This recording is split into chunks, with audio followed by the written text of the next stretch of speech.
Welcome to Talk Treatises. It's really great to be back. Yeah, today we're doing a deep dive into something that I honestly think is going to completely change the way you look at your bookshelf.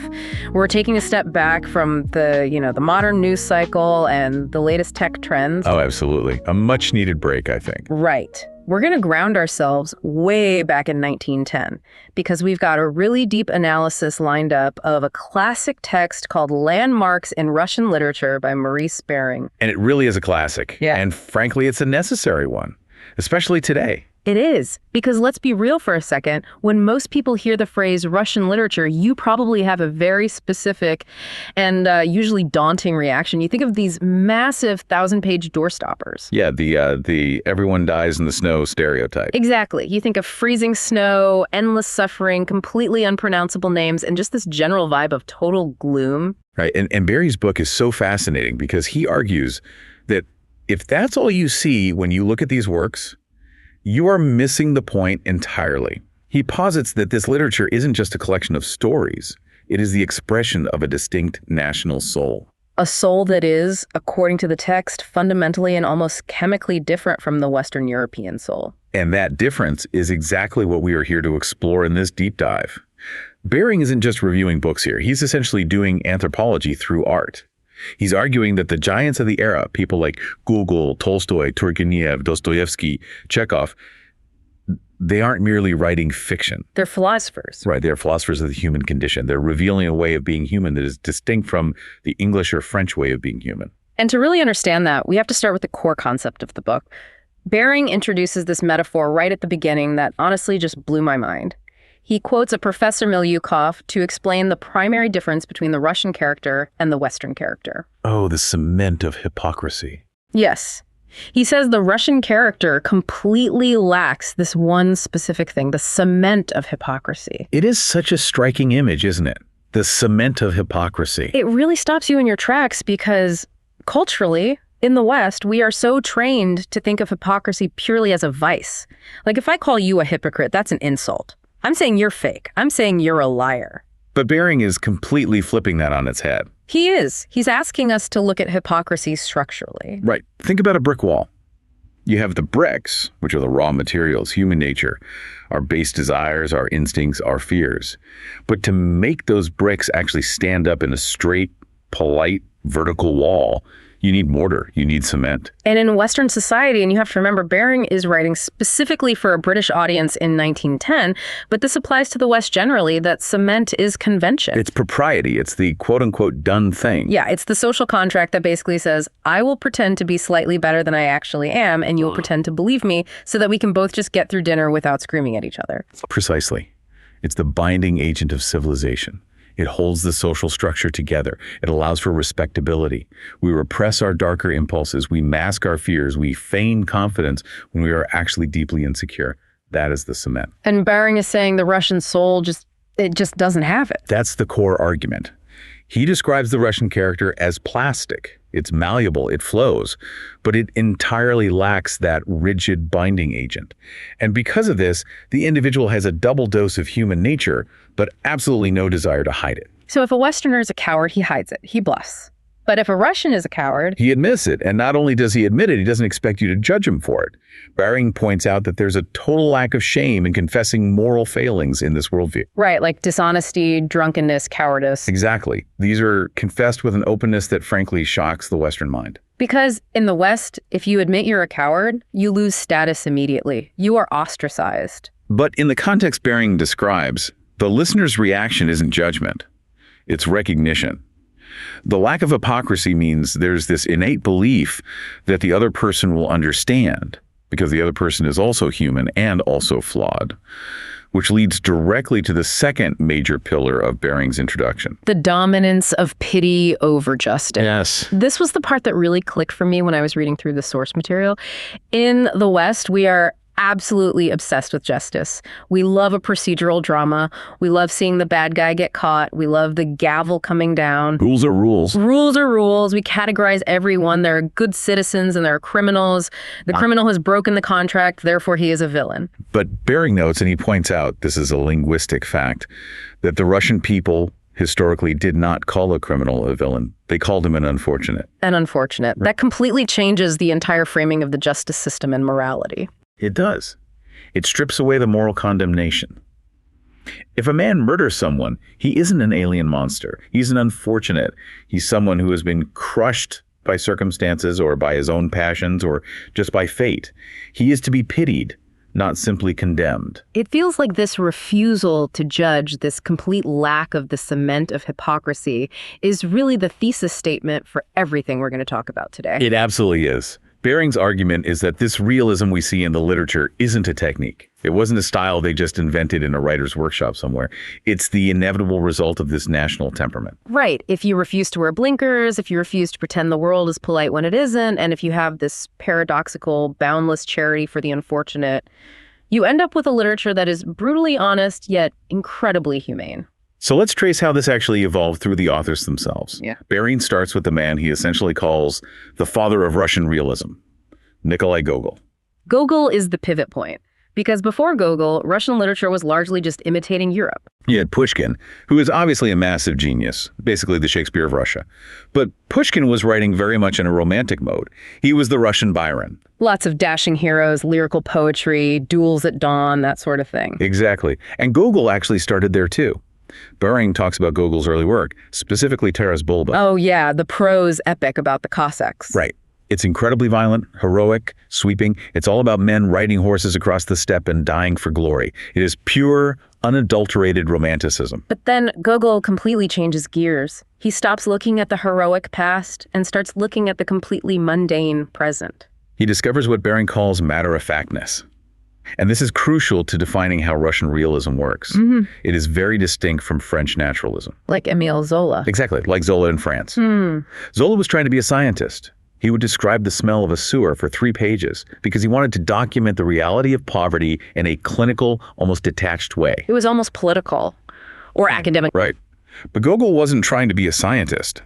Bering says Gogol's realism is like a camera lens or a perfectly clean mirror.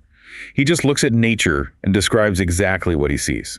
There is a beautiful passage the text cites where Gogol describes the azure Russian days and the river Dnieper. Yes, it's poetic, but it isn't exaggerated.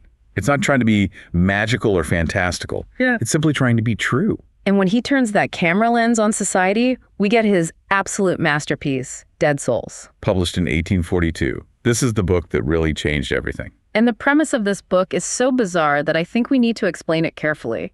Because to a modern ear, the idea of buying dead souls sounds like a supernatural horror movie. It really does, but it's actually a bureaucratic satire. So in Tsarist Russia, wealth was measured by how many serf peasants you owned. These serfs were legally referred to as souls. Now, the government would take a census to count the souls for tax purposes. But the census only happened every few years. Right. So if you're a landowner and you have 100 souls, you pay tax on 100 souls. Okay, so if 10 of them die of cholera the next day, you still have to pay tax on 100 souls until the next census happens. Correct. So these dead serfs, these dead souls, are a massive financial burden. You are paying taxes on people who literally do not exist anymore. Enter our protagonist, Chekhov. Chekhov is a very smooth operator. He realizes there's an opportunity here. He travels around the countryside, visiting all these landowners and offering to buy their dead souls. He buys the deeds from them. And the landowners are thrilled because they get rid of the tax burden and make a few pennies on the side. Exactly. But why does Chekhov even want them? Because he can take those deeds to the bank. The bank thinks they are living serfs because the census says they are, and he can mortgage them for a massive loan. It's a scheme. It is pure financial fraud. It's basically the 19th century equivalent of a subprime mortgage scam. It really is. Yeah. But here is where the cement of hypocrisy comes back into play. In a Western novel, Chekhov would be the obvious villain. We would focus entirely on his crime and his punishment. But Gogol doesn't paint him as a villain. No. Bering says Gogol presents Chekhov simply as a possessive man. He isn't evil in some melodramatic sense. He's just a man who acquires. Bering uses that very specific phrase, the worm of passion. Yes. Gogol writes that Chekhov is driven by a worm of passion. The passion for comfort, for status, for acquiring stuff. It's a critique of materialism, but it's not a preachy sermon. It's a comedy. Chekhov visits all these different landowners, and each one represents a different flaw in the Russian character, but it's all treated with this incredible forgiving humor. That's the famous concept of laughing through tears. That phrase essentially defines Gogol's legacy. It's satire, but it isn't bitter. Bering points to the Inspector General, which is Gogol's famous play. Right, where the corrupt town thinks a traveling nobody is a government inspector. Exactly. They all start bribing him. They're terrified of him. It exposes their universal dishonesty. But you don't hate them. You laugh at them, and you actually pity them because their corruption clearly comes from fear and weakness, not from malice. And that pity reaches its absolute peak in the short story, The Overcoat. This is arguably the most important short story in Russian history. I mean, Dostoevsky famously said, "We all came out from under Gogol's overcoat." Tell us about the main character, Akakiy Akakievich. Akakiy is a clerk, a completely lowly copyist. He is the very definition of a little man. He's poor, he's balding, he is relentlessly mocked by his colleagues, he has absolutely no status whatsoever, his old coat is falling apart, and the brutal Russian winter is coming. And the tailor tells him it can't be patched anymore, he has to get a new one. But he has no money. So he begins to literally starve himself. He stops drinking tea. He walks on his tiptoes in the street to save his shoe leather. He sits in the dark at home to save on candles. His whole life, his entire soul becomes focused on this one single goal, the overcoat. It becomes a holy grail for him. And he actually gets it. He gets it. And for one single day, he is happy. He feels dignified. He walks to work. And for the first time, he feels like a real human being. And that very night, on his way home, he is mugged. The coat is stolen in the dark. It's heartbreaking. It is devastating. He goes to the police, but they completely ignore him. He goes to a person of consequence, a general, to ask for help, and the general just yells at him for not following proper procedure. Akakiy goes home, catches a fever, and dies. It's such a simple narrative. Why was it so revolutionary at the time? Because it forced the reader to look at a nobody, a man completely without the cement of status or success or proper convention, and see him as a brother. It is the birth of the humble character in literature. It demands true pity for the invisible man. So Gogol sets the stage. He gives us the camera lens, the humor, and the profound pity. And from there, the text moves to the heavyweight champions. Bering dedicates a massive chunk of his analysis to the two giants, Tolstoy and Dostoevsky. The two poles of the Russian magnet. And Bering does something incredibly brilliant here. He doesn't just compare their books. He uses a philosophical framework to explain their actual souls. He introduces this concept of the dichotomy of types. The dichotomy between Lucifer and Ivan the Fool. This is honestly one of my favorite parts of the whole analysis because it feels almost like a personality test. It's a very effective heuristic. Bering argues that the Russian character tends to split into these two dominant archetypes. Let's start with Lucifer. And he clarifies he doesn't mean the devil with the pitchfork and the horns. Right, he means the Miltonic Lucifer, the fallen angel, the ultimate embodiment of stubborn pride. The spirit of non-servium. I will not serve. This is the archetype of the man who absolutely refuses to bow to authority, whether that authority is the Tsar, the church, or even God himself. He is self-willed, he is defiant, he stands apart from everyone else. And on the exact opposite side, we have Ivan the Fool. Ivan Durak. Yeah. If you read Russian folklore and fairy tales, Ivan is always the hero. He's usually the third son. His older brothers are always smart, practical, scheming men. But Ivan is, well, he's simple. He's often explicitly called stupid. He lies on the stove all day. He doesn't scheme. He doesn't plan. But he always wins in the end. He always wins. He catches the firebird. He marries the princess. And why? Because his foolishness is actually a profound form of wisdom. It is the wisdom of submission. He accepts reality as it is. He doesn't try to force his own will upon the world. He flows with it. He simply trusts. So we have pride versus submission, defiance versus acceptance, and Bering maps these two archetypes directly onto the authors. He does. And this is where he drops a pretty bombshell interpretation. He argues that Leo Tolstoy, the man who preached pacifism, who dressed like a peasant, who wanted to give away all his money, was actually the ultimate embodiment of Lucifer. That seems completely backwards at first glance. Tolstoy spent the entire second half of his life actively trying to be a saint. But look at exactly how he tried to be a saint. Bering argues that Tolstoy was a titan who simply could not bow. Take his relationship with Christianity, for example. Tolstoy loved the moral teachings of Jesus, but he couldn't accept the miracles. He couldn't accept the divinity. So what did he do? He rewrote the Gospels. He rewrote the Gospels to suit his own temperament. It is the ultimate act of intellectual pride, to take the foundational text of your entire civilization and say, I can edit this, I can fix this. Bering argues that Tolstoy's lifelong search for truth was perpetual, precisely because he couldn't humble himself enough to actually find it. He wanted to understand God intellectually. He wanted to possess the truth, not submit to it. Bering actually says Tolstoy's life was a tragedy because of this contradiction. Yes. Tolstoy deeply idealized Ivan the Fool. In War and Peace, the character Platon Karateev, the simple, accepting peasant soldier, is presented as the absolute ideal human being. Tolstoy desperately wanted to be Platon Karateev, but he couldn't stop being Lucifer. He couldn't stop his giant analytical brain from judging and questioning everything. And then we have Dostoevsky. Dostoevsky is the great advocate of Ivan the Fool. Now, obviously, Dostoevsky was a genius. He wasn't simple in his intellect. But his core philosophy was one of total submission. He believed that the only way to deal with the horror of the world was to accept it, to suffer with it, and to find God in the suffering itself. He didn't try to rewrite the Gospels. He tried to kneel before them. Before we get deeper into Dostoevsky, though, Bering uses a third author to really create a sharp contrast with Tolstoy, and that's Turgenev. Ivan Turgenev. In 1910, he was probably the most famous Russian writer in Western Europe. He lived in Paris. He was close friends with Flaubert. He was the serene star compared to Tolstoy's blazing sun. He was the artist with a capital A. He was the pure artist. His prose is beautiful, it's poetic, it's highly polished, but Bering notes that Russians themselves often found him a bit bookish. He was observing Russia from a comfortable distance. However, he is crucial to this history because he gave us the term nihilist. Right, in his novel Fathers and Sons. Yes, the character Bazarov. Bazarov is the absolute archetype of the nihilist. The man who believes in nihil, nothing, except what hard science can prove. He completely rejects art, he rejects sentiment, he rejects tradition. He's a pure Lucifer type, just sheer unyielding pride. But Bering has a really interesting critique here. He says Bazarov, despite being a great character, feels created. This is the great contrast Bering draws with Tolstoy. He says that when you read Turgenev, you feel like you are reading a brilliant, well-crafted novel. But when you read Tolstoy, you feel like you are just watching life happen. He says Tolstoy's characters make other fiction look like plaster casts. How does Tolstoy actually achieve that? Because if he's this proud, intellectual Lucifer figure, how does he understand ordinary people so intimately well? Because he lacks the cement of hypocrisy himself. Tolstoy had this unnerving, almost frightening ability to see the raw truth of a moment. He could look at a person and see not just what they were saying, but the petty, selfish, fleeting little thought behind the words. And he just wrote it down. He strips his characters naked. Think of Anna Karenina. He doesn't allow Anna to just be a standard melodramatic heroine. He shows us her irritation, her vanity, her drug use, her creeping paranoia.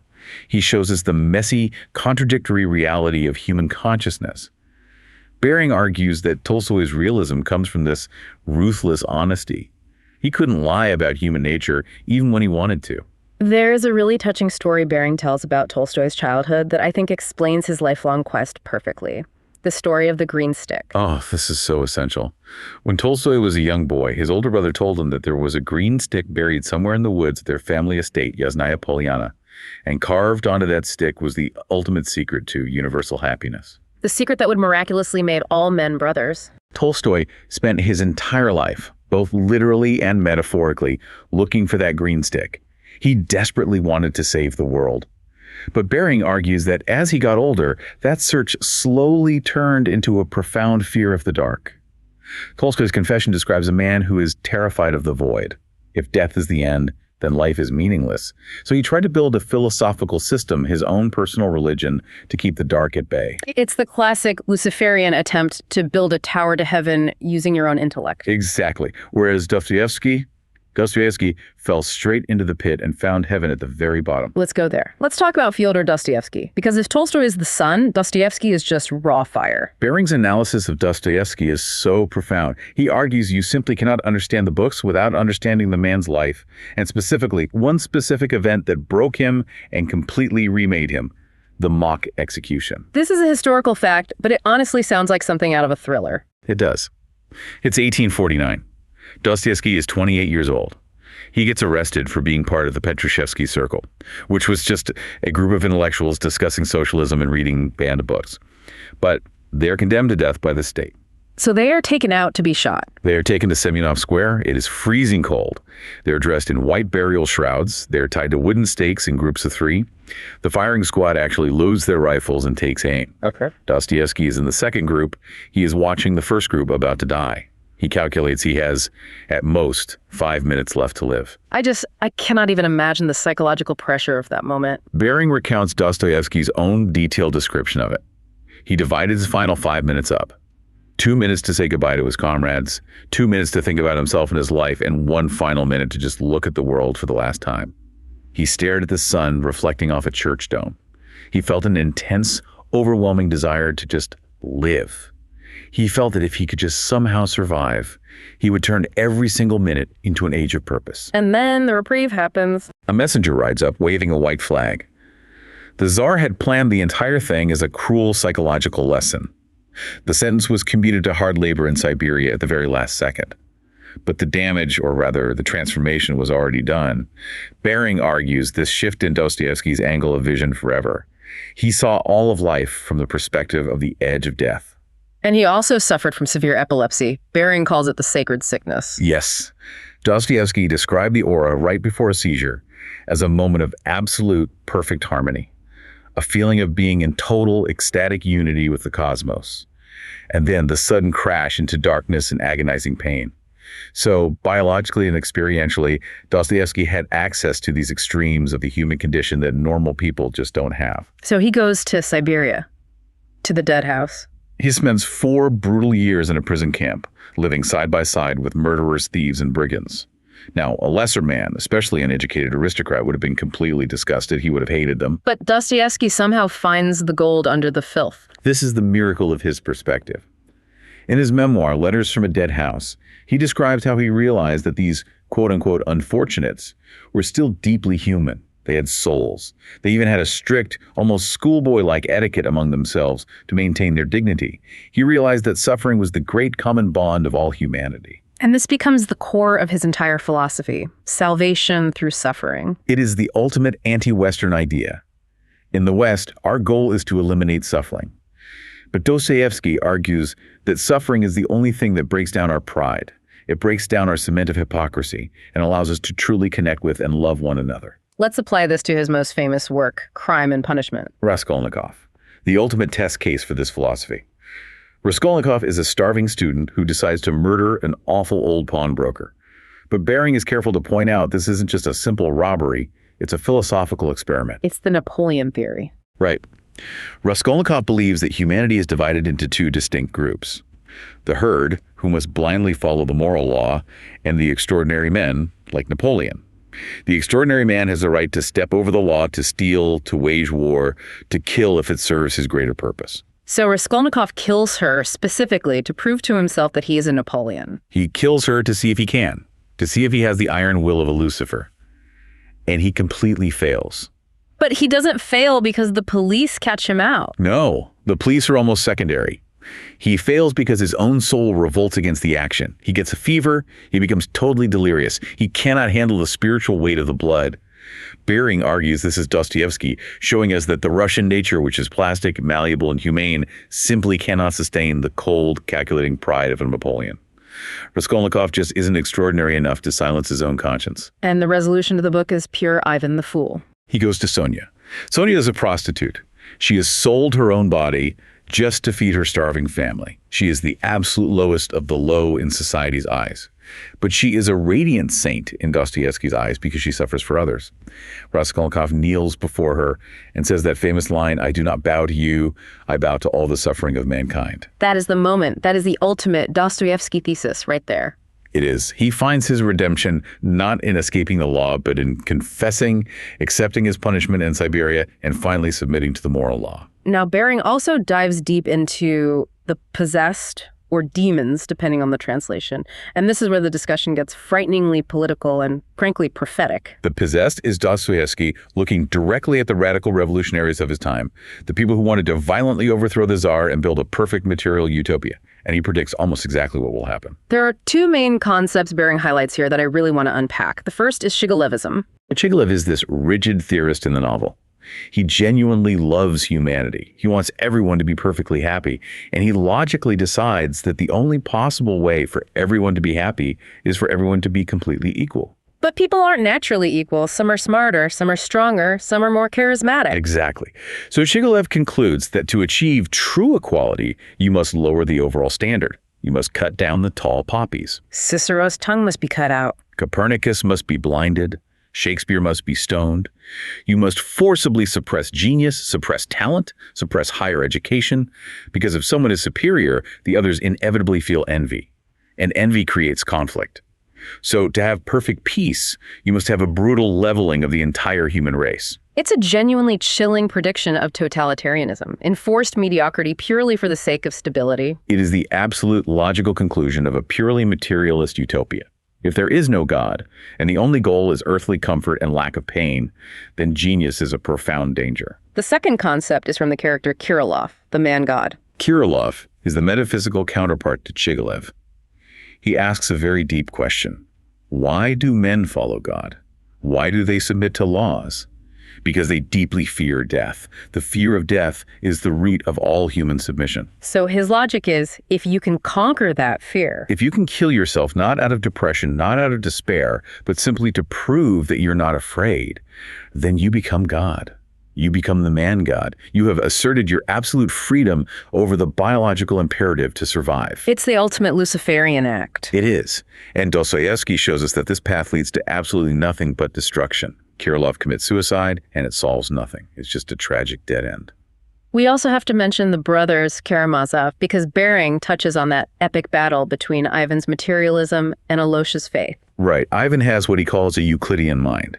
He rejects God's harmony because it is built on the suffering of innocence. He famously says he returns his ticket to heaven if it costs the tears of one tortured child. But Alosha represents the true realist in Dostoevsky's eyes. Yes, Alosha believes in miracles because he believes in God, not the other way around. He accepts the world's suffering through love, acting as the ultimate Ivan's a fool who outlasts his brother's brittle intellect. Bering takes us through the intense fire of Dostoevsky, and then he brings us to the final giant of the era, the twilight of the gentry, Anton Chekhov. The atmosphere changes completely when we get to Chekhov. If Dostoevsky is a raging hurricane, Chekhov is a gray, drizzly Tuesday afternoon. Chekhov was writing a bit later, mostly in the 1890s. Yes, the big political reforms had completely stalled. The revolutionary fervor was still bubbling under the surface, but on the actual surface, there was just stagnation. Bering aptly calls this period the twilight. Chekhov is mostly famous for his plays, things like The Cherry Orchard and Three Sisters. But the constant criticism from people who don't get it is always, nothing happens. And Bering argues that is precisely the point. Chekhov revolutionized theater by realizing that real life isn't a series of dramatic gunfights and sweeping, passionate speeches. Real life is eating dinner, playing cards, and talking about the weather. But while you are eating dinner, your heart is quietly breaking or your family fortune is being lost. It's the profound tragedy of triviality. Exactly. Chekhov's drama is entirely internal. As the quote goes, passions spin the plot, but the passions are completely hidden behind mundane small talk. Let's take The Cherry Orchard as an example. It's a perfect example. You have this family of aristocrats. They are lovely, cultured people. They own this beautiful historic estate with a famous cherry orchard. But they are completely broke. They're going to lose it all to the bank. And there is a practical solution right in front of them. Yes. Lopachin, a local merchant who is actually the son of a former serf, tells them point blank, I can save you. Just cut down the orchard, divide the land into lots for summer villas, and rent them out. You will be rich. It's a completely practical, sensible business solution. But they literally cannot do it. To them, the orchard isn't just land. It's pure beauty. It's their childhood. It's their entire identity. They cannot even conceive of destroying it for something as vulgar as money. So they do absolutely nothing. They throw a party on the exact day of the auction. And Lopachin buys it. He buys it. And the play ends not with a dramatic bang, but with a sound off stage. The sound of an axe hitting a tree. Bering calls it the sound of the breaking string. It is the definitive sound of an era ending. The practical, unsentimental man replaces the useless, beautiful aristocrat. It is deeply tragic, but it is also completely inevitable. And then there's Three Sisters. The ultimate tragedy of inaction.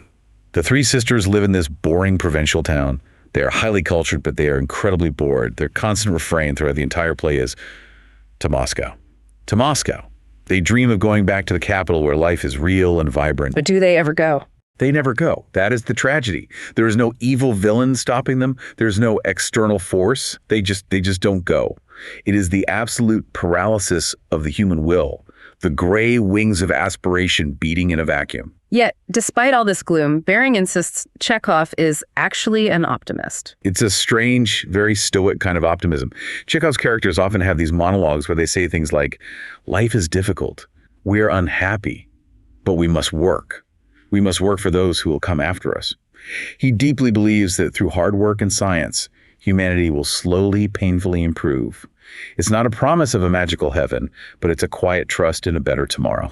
So we have journeyed from the plastic soul and the lack of hypocrisy, through the gentle humor of Gogol, the stubborn pride of Tolstoy, the profound depths of Dostoevsky, all the way to the quiet endurance of Chekhov. It really is a complete map of the human condition. It is, and it constantly challenges us to look at ourselves. Which brings us perfectly to our thought experiment segment.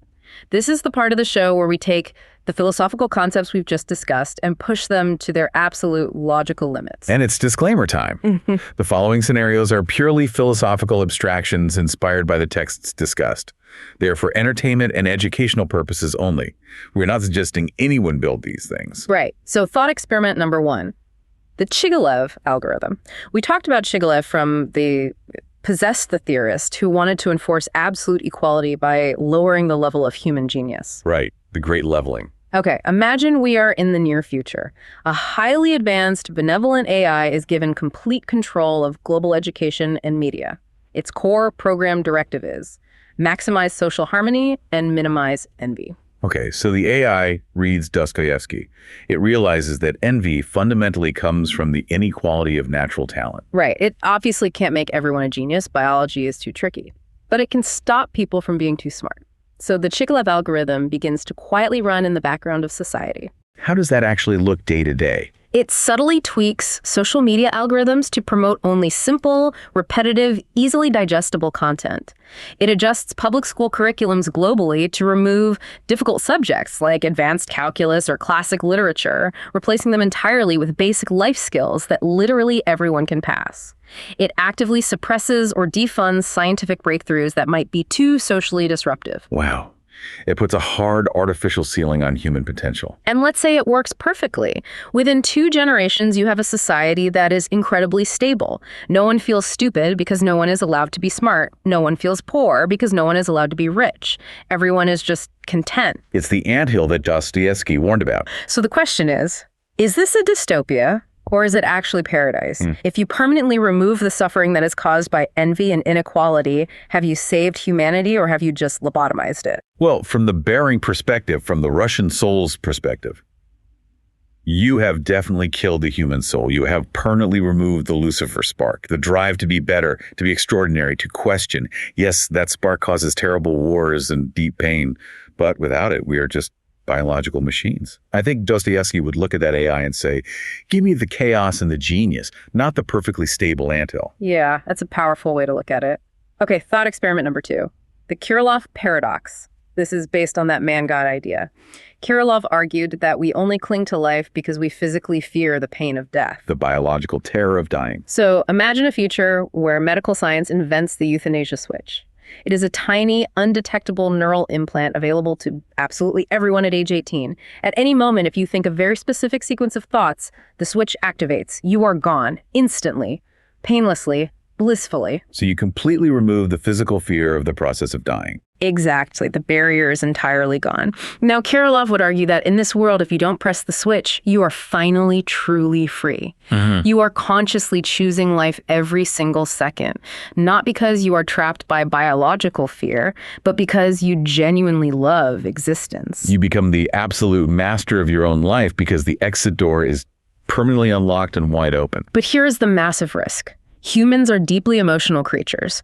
We have bad days. We have terrible heartbreak. We have, sluggish Tuesdays. Terrible Tuesday. Right. In our current world, you cry, you go to sleep, you wake up the next day, and you slowly move on. But in the switch world, do we even survive as a species? Or does humanity instantly self-annihilate out of sheer boredom or a momentary flash of despair? It asks a fundamental question. Is our survival instinct genuinely based on a joy of living? Or is it just a hardwired terror of non-being? And Bering's analysis of the Russian soul suggests they might actually be the most vulnerable in that scenario, because they lack that cement of hypocrisy, that rigid social convention that tells you you must soldier on simply because it is the proper thing to do. They feel despair very acutely. But then again, maybe they also have that Ivan the Fool acceptance. Maybe they would look at the switch, shrug, and say, God gives, God takes, and just go back to work. Well, the Westerner, who is completely obsessed with control and individual rights, might be the one to click the button just to prove to himself that he has the ultimate right to do it. That is a really fascinating inversion. It really is. So bringing it all back home, why does this century-old book matter today? Why should you read these authors? I think Bering's tour through Russian literature is a direct challenge to our own modern cement. We live in a world right now that is heavily, constantly curated. We use filters for our faces, and we craft perfect LinkedIn profiles for our careers. We are constantly swimming in this desperate need to keep up appearances. We are terrified of being seen as the unfortunate. Exactly. We are absolutely terrified of being seen as weak or poor or deeply flawed. These writers, Gogol, Tolstoy, Dostoevsky, they demand that we strip all of that away.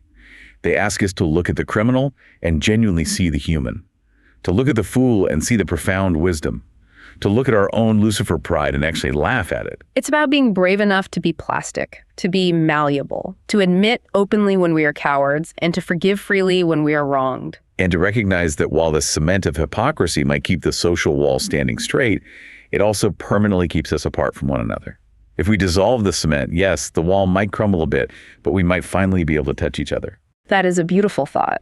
But I want to leave you with one final provocative thought to mull over, building on everything we've just discussed. What if the internet, specifically algorithmic social media, is acting as a synthetic digital cement of hypocrisy? Oh, that's an interesting angle. Right. Bering thought the West was rigidly bound by parlor room conventions. But today, algorithms reward us for performing highly specific, hyper-polite, or hyper-outraged reasons of ourselves. If you show your true, plastic, contradictory, flawed soul online, you are instantly canceled or downvoted into oblivion. Are we building a technological infrastructure that completely outlaws the very humanity Bering and Dostoevsky so deeply admired? That's a terrifying thought. We're enforcing the cement globally. Something to think about the next time you curate a post. Thank you for listening to Talk Treatises.